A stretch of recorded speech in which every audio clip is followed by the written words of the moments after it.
कार्यक्रम के सह प्रायोजक हैं। JK 401 सुरक्षा धान बीज लगाइए, BPH और ब्लास्ट से सुरक्षा पाइए। अन्नदाता, अन्नदाता, नीत तुम्हारा अन्नदाता, पग पग पर है संग तुम्हारे अन्नदाता। लहू किसानों का बन के पसीना सींचता है धरती का सीना। मेहनत का तेरी हक दिलवाने, नई तकनीक नई खोज बताने। पशुधन को गुणवान बनाना, पौध सुरक्षा को सिखलाना, खेती के सब गुर समझाने, भारत का सरताज बनाने। आठों पहर है संग तुम्हारे अन्नदाता, अन्नदाता। नमस्कार, मैं शालिनी आप सभी दर्शकों का अन्नदाता कार्यक्रम में स्वागत करती हूँ। हर रोज की तरह कार्यक्रम में हम लेकर आते हैं खेतीबाड़ी से जुड़ी हुई बहुत सी लाभकारी जानकारियां। तो चलिए सबसे पहले देखते हैं क्या है विशेष आपके लिए आज के कार्यक्रम में। ज्वार की वैज्ञानिक खेती पर संपूर्ण जानकारी।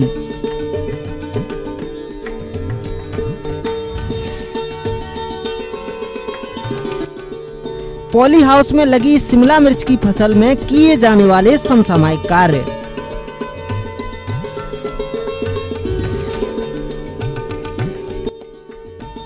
नए अमरूद उद्यान में किए जाने वाले प्रबंधन कार्य।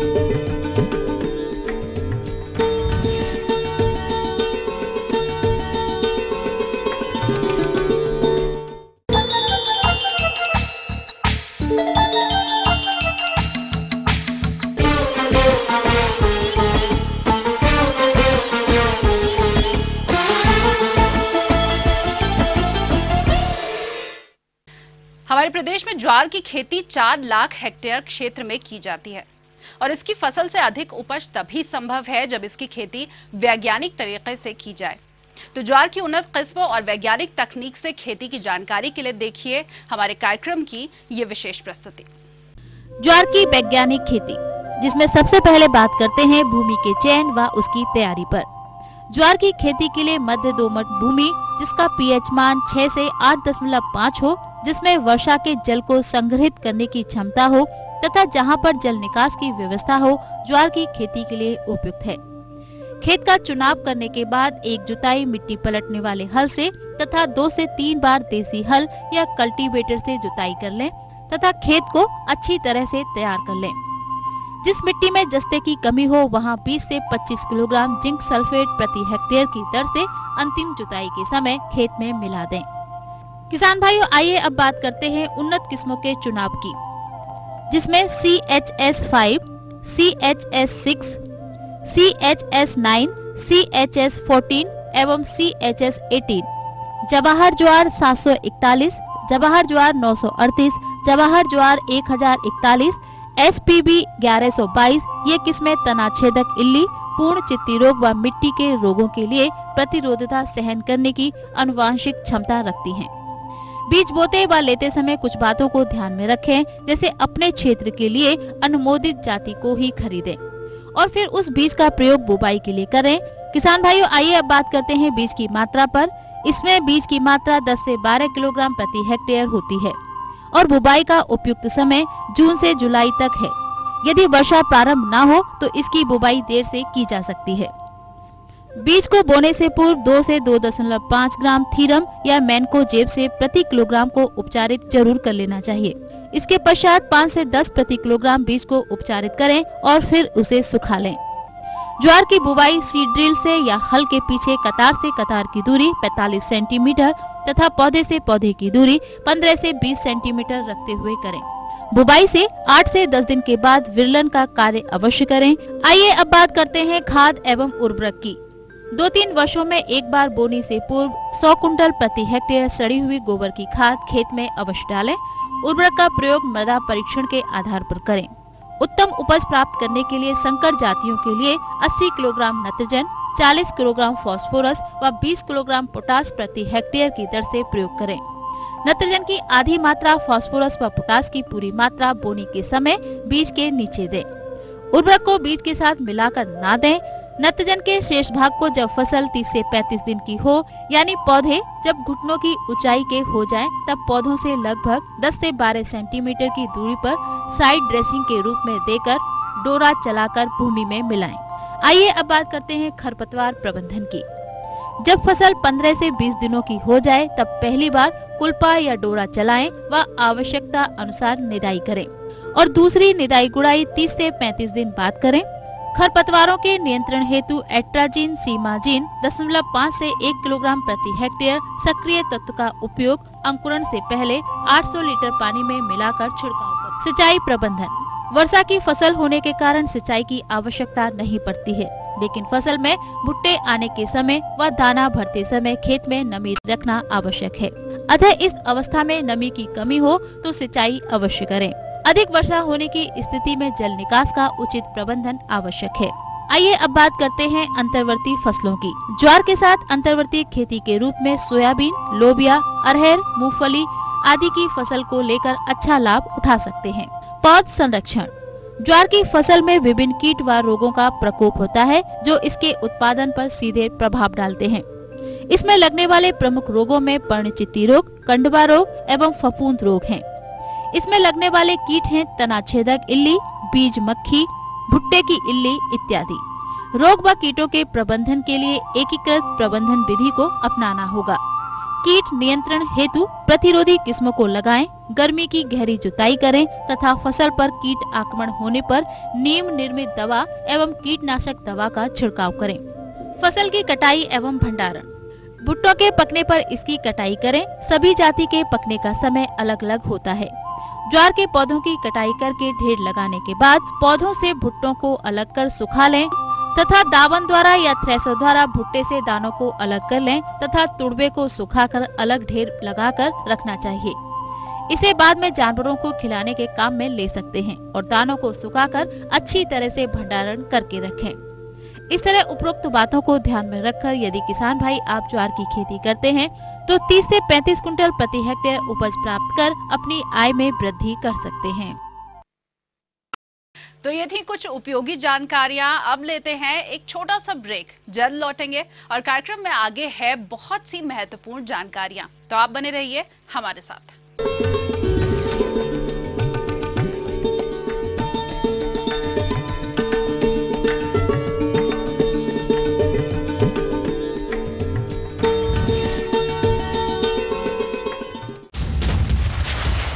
थोड़ा एक्शन,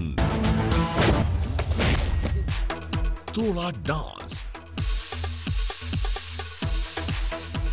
और थोड़ा रोमांस। रियल लाइफ से रियल लाइफ तक।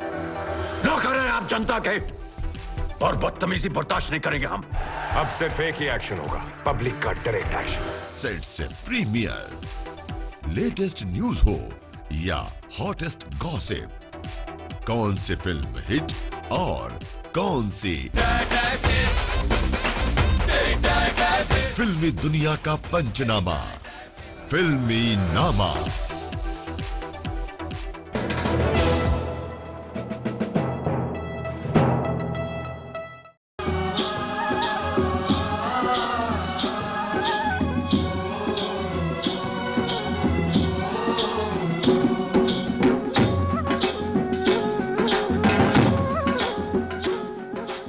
ब्रेक के बाद एक बार फिर से आप सभी दर्शकों का अन्नदाता कार्यक्रम में स्वागत है।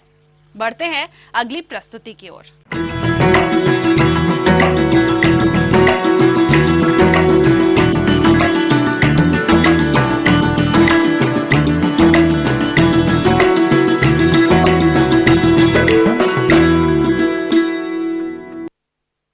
हमारे प्रदेश के किसानों का रुझान हाईटेक खेती की तरफ बढ़ रहा है और इसी के अंतर्गत बहुत से किसान पॉली हाउस में शिमला मिर्च की खेती भी कर रहे हैं, लेकिन इसमें भी समसामयिक कार्यों को करना बेहद जरूरी है तभी अधिक उपज प्राप्त हो सकती है। तो पॉली हाउस में लगी शिमला मिर्च का प्रबंधन आखिर किस प्रकार से किया जाता है, ये बताएंगे ग्राम कनेरी, जिला रतलाम के प्रगतिशील किसान नीलू अग्रवाल। हम लोगों ने 2016 स्क्वायर मीटर में पॉली हाउस लगाया है और इसमें हमने जो पहली क्रॉप लगाई है वो कलर कैप्सिकम लगाया है, जिसमें 3000 पौधे तो हमारे मिसिलिया और 3000 पौधे बचाटा किस्म के हैं, जो एक प्रजाति रेड की है और एक प्रजाति येलो की है। सर्वप्रथम हमने उद्यानिकी विभाग से इसमें परमिशन लेकर और इस पॉली हाउस का निर्माण किया। निर्माण करने के साथ ही हमें उद्यानिकी विभाग के सहयोग से हमें एक इस पर जो सब्सिडी सरकार द्वारा दी जाती है वो हमें प्रदान की गई। और उसके बाद हमने एक तो इसमें बेड बनाने के लिए भुरभुरी और लाल मिट्टी का इसमें हमने चयन किया और वो हमने यहाँ पे काफ़ी अधिक मात्रा में डलवाई। मिट्टी डालने के बाद हमने तकरीबन 2.25 से 3 फीट के बेड हमने बनाए और साथ ही बीच में चलने के लिए जो पाथवे होता है वो तकरीबन 1 से 1.5 फीट का पाथवे दिया, ताकि बेड पे कोई चढ़े ना और पाथवे पे चल के उनकी पौधों की केयर अच्छे से हो सके। बेड बनाकर उसके अंदर जो फर्टिलाइज़र्स वगैरह डाले हमने, फर्टिलाइज़र्स के साथ साथ हमने पूना से हमने बीज मंगवाए थे, जिनको कि यहाँ कोकोपीट में ट्रे के अंदर लगाकर एक रोप तैयार की गई। उस रोप को तैयार करने के बाद में 1 से 1.5 इंच की जब रोप हो जाती है तो उसको हम बेड के ऊपर प्रत्यारोपित करते हैं और उसके बाद में लगभग 1.5 से 2 महीने बाद वो हार्वेस्टिंग करने लायक पौधा हो जाता है, जिसमें लाल और पीली शिमला मिर्च आने लगती है। उसके बाद पॉली हाउस में जो नॉर्मली सबसे महत्वपूर्ण होता है टेम्परेचर को मेंटेन करना। उस टेम्परेचर को मेंटेन करने के लिए हमने यहाँ फॉगर्स लगाए गए हैं, ऊपर ये फॉगर्स लग रहे हैं, ताकि जब भी कभी गर्मी अधिक होती है, 37-38 डिग्री से अधिक का तापमान होता है, तो उन फॉगर्स को हम लोग चला देते हैं, जिससे कि तापमान एकदम से 2 से 3 डिग्री ऑटोमेटिक कम हो जाता है। नॉर्मली 32 से 37 डिग्री का तापमान इसके अंदर चाहिए होता है। इसके बाद में जनरली यहाँ पे जो हम लोग जो फर्टिलाइजर्स भी देते हैं वो यहाँ पे एक ड्रिप लाइन बिछाई गई है नीचे। उस ड्रिप लाइन की वजह से उसमें जितना पानी पौधों को चाहिए होता है उतनी ही मात्रा में पानी टिप टिप करके आता है और जितने भी पोषक तत्व होते हैं फर्टिलाइजर्स वगैरह वो सारे इसके अंदर डालते हैं, ताकि जितनी मात्रा में पौधों को चाहिए उतनी ही मात्रा में ये प्रॉपर पहुँचते हैं। तो ये ड्रिप इरिगेशन का ये फ़ायदा होता है। ये जो शिमला मिर्च की प्रजाति होती है बाकायदा एक बेल की तरह होती है, तो इस बेल को मेंटेन करने के लिए हम लोग इस तरीके की एक रोप लेते हैं और इस रोप को ऊपर तार से बांध के तार का सहारा देकर हम लोग इसको बिल्कुल सीधा खड़ा करते हैं, ताकि शिमला मिर्च के वजन से उसकी डालियां टूटे नहीं। और साथ ही इसके समय समय पर इसकी कटिंग, इसकी गुड़ाई, ये सारी चीज़ें हम लोगों को इसको नियमित रूप से करना पड़ती है। इसमें नॉर्मली बीमारियां तो बहुत कम होती हैं, फिर भी जो थ्रिप्स जिसको कि वायरस कहते हैं वो इसमें कभी कभी आ जाता है, तो उसकी रोकथाम के लिए हम लोग सुमीप्रिंट 1 ग्राम पर लीटर और इसके अलावा एक प्राइड आता है वो भी 1 ग्राम पर लीटर, और एक विवा करके और प्रोडक्ट आता है जो स्पेशली पॉली हाउस के लिए ही होता है, जो कि वायरस में बहुत अत्यधिक लाभकारी होता है। वो भी 1 ग्राम पर लीटर हम लोग इसके अंदर बाकायदा टंकी से स्प्रे करते हैं। इसके अलावा जो छोटे मोटे कीड़े आते हैं या कभी कभी पॉली हाउस में नॉर्मली वैसे तो चूहे प्रवेश नहीं करते हैं, लेकिन कभी कभी वो भी आ जाते हैं, वो फोरड पर बेड आधा किलो फोरड हम लोग डालते हैं, तो फोरड डालने से वो चूहे भी इसमें प्रवेश नहीं करते हैं। इसमें हमने लाल और पीली जो शिमला मिर्च लगाई है, इसका प्रोडक्शन नॉर्मल जो बाहर हम खेती करते हैं उस खेती से तकरीबन दुगने से अधिक इसमें उत्पादन हमें प्राप्त होता है। और साथ ही इसका जो लाभ है वो भी जो हरी मिर्च की तुलना में ये दुगने से ज़्यादा भाव में बिकती है बाज़ार में। खुले में लगाने की अपेक्षा इसका जो उत्पादन है वो पॉली हाउस में बहुत अधिक आता है, वो दुगने से भी ज़्यादा अच्छा उत्पादन इसमें आता है। और साथ ही इसमें बीमारियां जो बाहर लगती हैं वो बीमारियां इसमें काफ़ी कम लगती हैं। आगे और भी है कुछ रोचक जानकारियां, पर यहाँ पर रुकेंगे एक और कमर्शियल ब्रेक के लिए। जल्द हाजिर होते हैं।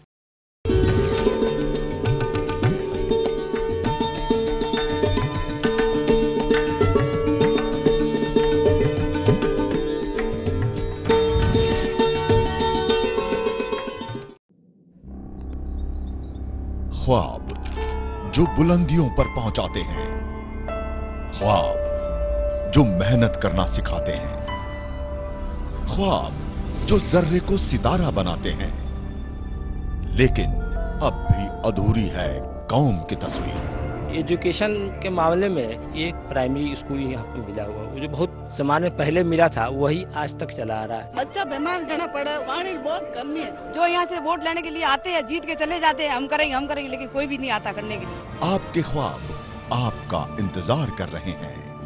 देश के 20 करोड़ मुसलमानों की आवाज है ईटीवी उर्दू। पहल हमारी, इरादे आपके, अधूरे ख्वाबों की पूरी पड़ताल इस समय पर।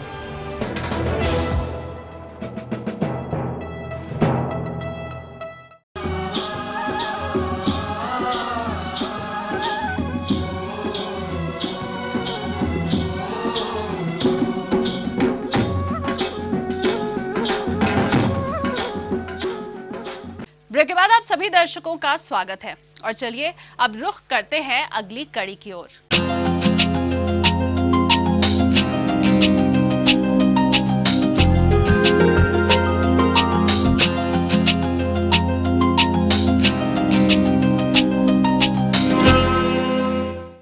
हमारे जिन किसानों ने अमरूद नए बाग लगाए हैं वो अभी वानस्पतिक बढ़वार की अवस्था में होंगे, लेकिन गर्मी का मौसम चल रहा है और ऐसे वक्त में इन पौधों को तेज गर्मी से बचाना ही चाहिए।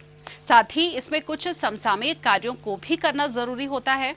तो इन्हीं सब बातों को ध्यान में रखते हुए अमरूद के नए बाग में कौन कौन से कार्य किए जाएं, इसी बात की जानकारी दे रहे हैं उद्यान विभाग कसडोल के उद्यान निरीक्षक JS ध्रुव।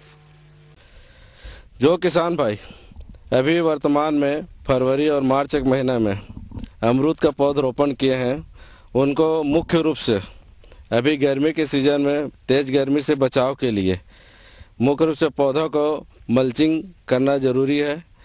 किसान भाई पौधे के किनारे आसपास दक्षिण पश्चिम दिशा में मुख्य रूप से जहाँ पर आपका गर्म हवा का ज़्यादा प्रभाव पड़ता है उस क्षेत्र में पुआल का मल्चिंग कर सकते हैं और उसका घास फूस का भी मल्चिंग करके पौधे को ढके ताकि गर्म हवा और तेज़ धूप से बचाव किया जा सके और पौधे की मरने से बचाया जा सके। इसके साथ ही किसान भाइयों को विशेष रूप से सिंचाई में ध्यान देना चाहिए, क्योंकि गर्मी में पानी की ज़्यादा आवश्यकता पड़ती है। तो समय समय पर पौधे की आवश्यकता अनुसार सिंचाई करें या 1 हफ्ते के अंतराल से पौधे में सिंचाई करें। अब किसान भाई को विशेष सलाह देंगे कि अपने जो अभी अमरूद की खेती कर रहे हैं वो सिंचाई के रूप में टपक सिंचाई का ज़्यादा से ज़्यादा उपयोग करें, जिससे आपका पानी की समुचित मात्रा में पौधे को उपलब्ध होता है और साथ ही साथ पानी एक ही जगह पौधे को मिलने के कारण अगल बगल घास नहीं होता और इससे अपने नींदा की जो समस्या है उससे निजात मिलता है। हाँ, किसान भाई एक और ध्यान दें, अमरूद के पौधे के समुचित विकास के लिए, अच्छे फलन के लिए विशेष तौर पर जब पौधा आपका 1 मीटर का अगर हो जाए तो ऊपर में जो 90 सेंटीमीटर के ऊपर में टाप कर देना चाहिए, जिसके कारण आपका जो पौधे का विकास जो ऊपर हो रहा है वो रुक के अगल बगल होगा और इससे बढ़िया कैनोपी बनेगा। तो उसके कारण आपका पौधे का जो नए कल्ले निकलने से अधिकतम शाखाओं का विकास होने से आपका फलन अच्छी तरीके से प्राप्त होगा। साथ ही किसान भाई विशेष ध्यान दें, जब अपने ये अभी मई के बाद जून महीने में पौधे को खाद की आवश्यकता होती है, जिसमें किसान भाई थाले जो बनाए हैं उसमें 10 किलो गोबर खाद, 50 ग्राम नत्रजन, 30 ग्राम सुपर फास्फेट और 50 ग्राम पोटास मिला के डालें। और इसके थाला भराई के पास अगर बारिश होता है तो सिंचाई का आवश्यकता नहीं होगी, अगर बारिश नहीं होता तो एक सिंचाई करें ताकि उसमें खाद जो मिलाए हैं पूर्ण रूप से पौधा उसको अवशोषित कर सके। साथ ही साथ किसान भाई इसमें लगने वाले कीट के बारे में भी थोड़ा ध्यान दें, जिसमें मुख्य रूप से छाल खाने वाले कीट को जो छाल भक्षक कीट कहते हैं उसमें लगने की ज़्यादा संभावना रहती है, जिसमें कीट छाल को खा के उसी के नीचे छुप जाते हैं और दिखाई नहीं पड़ते। धीरे धीरे पौधे के पूरा छाल को खा के उसको नुकसान पहुंचाते हैं। जिसके रोकथाम के लिए किसान भाई मेलाथियान जो दवाई आता है उस मेलाथियान 2 ml प्रति लीटर के हिसाब से मिला के छिड़काव करें, या किसान भाई जो छाल खाने वाले कीट हैं उसमें अगर कीट को जहाँ पर वो रुकते हैं विश्राम करते हैं वहाँ पर फा में रुई में केरोसिन मिला के भी डाल के उसका उपचार कर सकते हैं। इसमें जो मुख्य रूप से जो बीमारी लगता है जिसे उकटा बीमारी कहते हैं, उस जो जिसमें पौधे ऊपर शीर्ष भाग से ऊपर भाग से धीरे धीरे सूखते जाता है और अंत में पौधा मर जाता है। इसके रोकथाम के लिए किसान भाई बहाव पद्धति से सिंचाई नहीं करें, जिसमें एक पेड़ से दूसरे पौधे में इसके जो फंगस है जीवाणु है वो एक पौधे से दूसरे पौधे में जाके पौधे को संक्रमित कर देते हैं। इस कारण पानी के बहाव को रोकें। इसके लिए मुख्य रूप से ड्रिप सिंचाई बहुत अच्छा उपयोगी है, क्योंकि पानी जो अपन सिंचाई करते हैं तो वो सिर्फ पौधे को मिलता है और अगल बगल नहीं फैलता। उकटा रोग के रोकथाम के लिए कार्बेंडाजिम का 1 ग्राम प्रति लीटर के हिसाब से उसमें छिड़काव करें, और जिसमें पूर्ण रूप से ग्रसित हो उसको काट के अलग कर दें। किसान भाई ये ध्यान दें कि पौधे 3 से 4 साल के बाद अच्छे फलन में आता है, जिसमें 500 से 1000 फल प्राप्त होते हैं।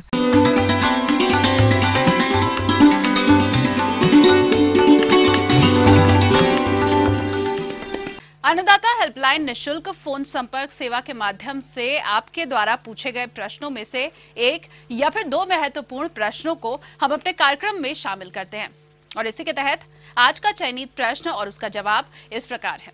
आज हमने जिस प्रश्न को कार्यक्रम में शामिल किया है उसे पूछा है ती गांव जिला छिंदवाड़ा के कृषक महेंद्र टोनपे ने। यह कपास की वैज्ञानिक बुआई विधि के बारे में जानकारी चाहते हैं। तो महेंद्र टोनपे जी, आपकी जानकारी हेतु प्रस्तुत है कार्यक्रम का यह अंश। किसान भाइयों, मध्य प्रदेश में अगर हम कपास की बात करें तो बहुतायत में हमारे मालवा क्षेत्र में कपास की खेती की जाती है, और कुछ विशेष क्षेत्रों में भी इसकी खेती की जाती है जहाँ पे मिट्टी काली मृदा पाई जाती है, ब्लैक कॉटन सॉइल जिसे कहते हैं वो पाई जाती है। उन क्षेत्रों में विशेष रूप से हमारी कपास की खेती की जाती है। अगर हम जलवायु या भूमि की जब हम बात करते हैं तो निश्चित रूप से कपास एक उष्णकटिबंधीय फसल है, और इसके उत्पादन के लिए हमने देखा है कि आर्द्र या गर्म जलवायु उपयुक्त होती है। इसके लिए जब हम भूमि की बात करें तो जो कन्हार ज़मीन कहलाती है, या कन्हार मतलब जो काली मिट्टी जो होती है, काली मिट्टी जिसे ब्लैक कॉटन सॉइल भी कहा जाता है, इस सॉइल में या इन मिट्टियों में हमारी कपास की खेती बहुत अच्छी तरीके से होती है।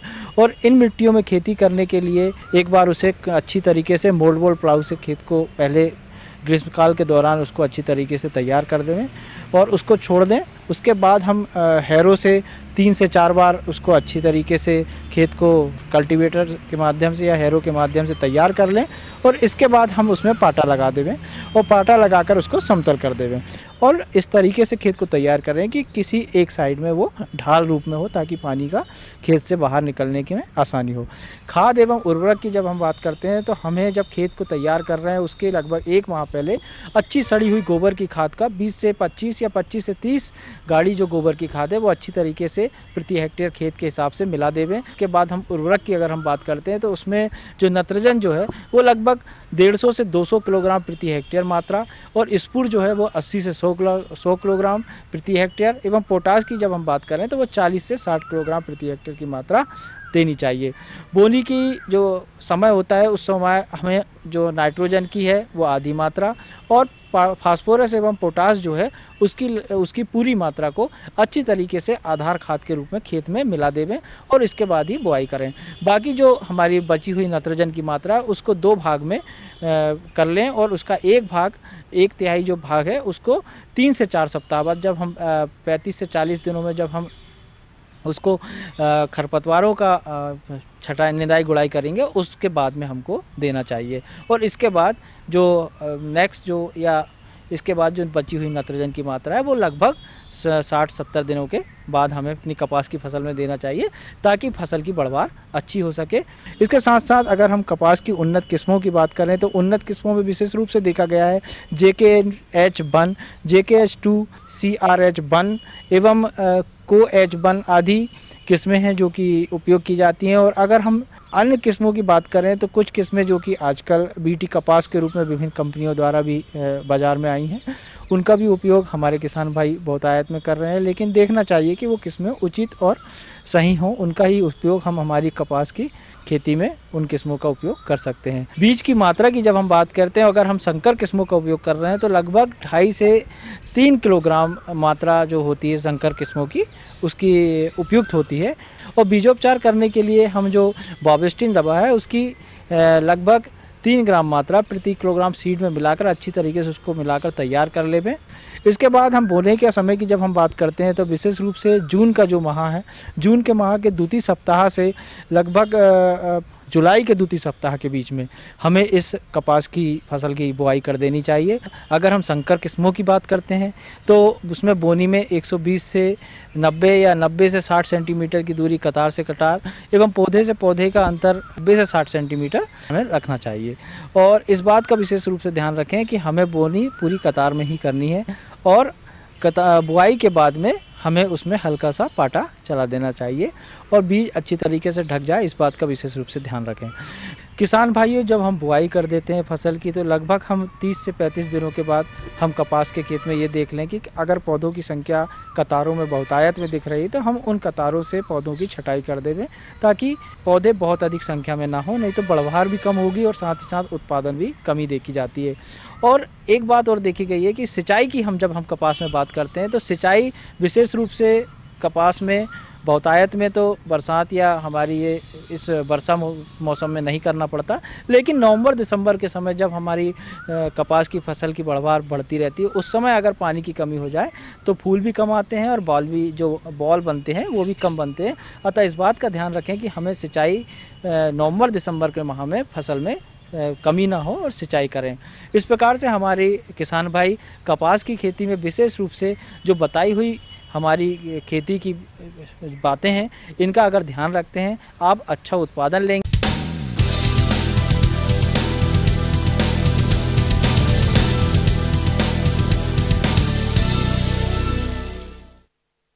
राज्य की विभिन्न मंडियों में कृषि उत्पादों के चढ़ते उतरते बाजार भाव की संक्षिप्त जानकारी इस प्रकार है।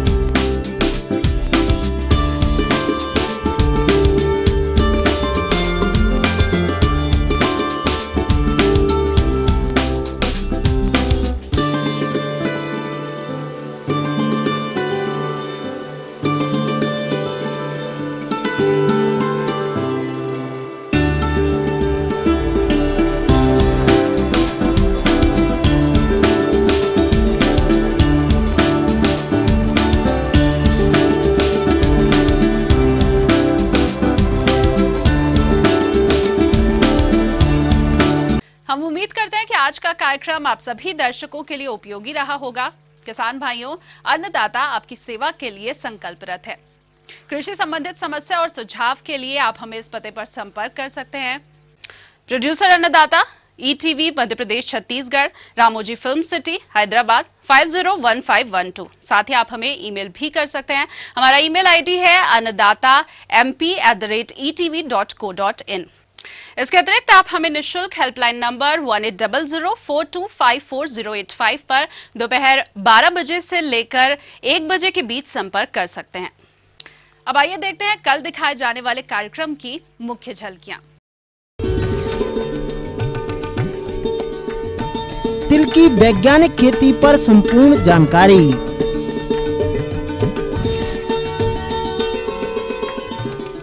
और फिलहाल अन्नदाता की पूरी टीम को दीजिए इजाजत। कल फिर इसी समय आपसे मुलाकात होगी कृषि संबंधित कुछ और रोचक जानकारियों के साथ। नमस्कार। इस कार्यक्रम के सह प्रायोजक हैं AK 401 सुरक्षा धान बीज लगाइए, BPH और ब्लास्ट से सुरक्षा पाइए।